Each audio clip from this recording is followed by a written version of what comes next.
Au point de départ de tous mes travaux, il y a le réel. Mais pas le réel comme un constat, c'est-à-dire que le réel se travaille et je n'invente pas de fiction.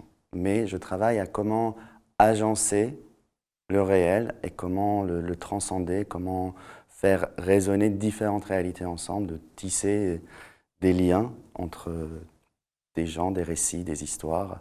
Voilà, donc il y a vraiment ce truc, ce rapport au récit aussi qui est très important. C'est-à-dire que je raconte des histoires qui sont arrivées à des gens et, euh, et j'essaye de voir comment mettre telle ou telle partie du récit dans un écrin. Voilà.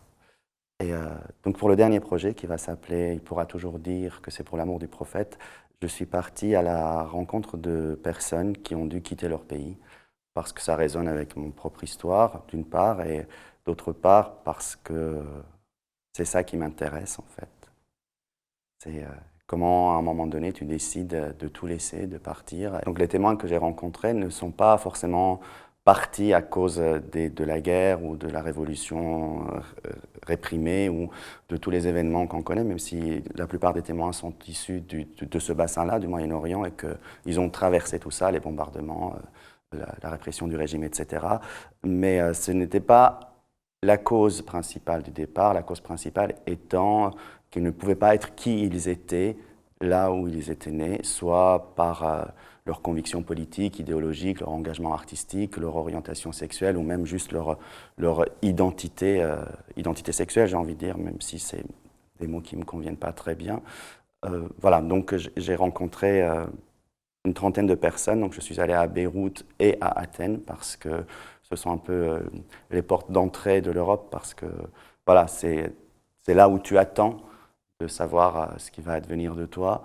Et donc j'ai passé un mois et demi là-bas et j'ai récolté des histoires de traversées, des histoires d'amour, des histoires de torture, des histoires dures et en même temps belles. Et on va les donner à entendre dans une forme qui sera un genre d'oratorio, j'ai envie de dire, parce que je travaille avec Lucien Godillon, qui compose toutes mes musiques depuis le début.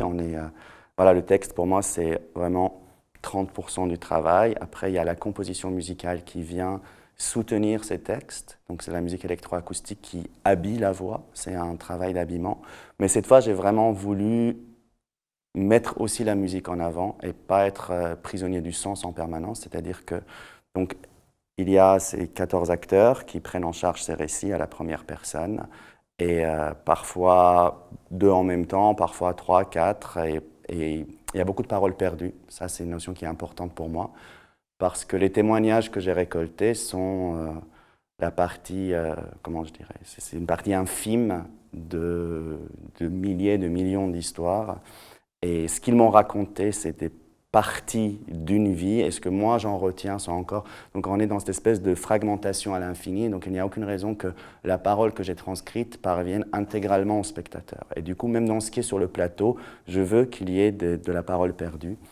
Donc on travaille vraiment, il y a un travail de mixage sur le son, c'est-à-dire qu'à chaque fois, il y a une voix qui vient devant, parfois une autre le rattrape, parfois on arrive à suivre deux récits en même temps, et que l'auditeur, le spectateur a toujours besoin d'être dans une écoute active, de choisir avec quel récit il va aller. Et souvent, les gens ferment les yeux et j'aime beaucoup ça.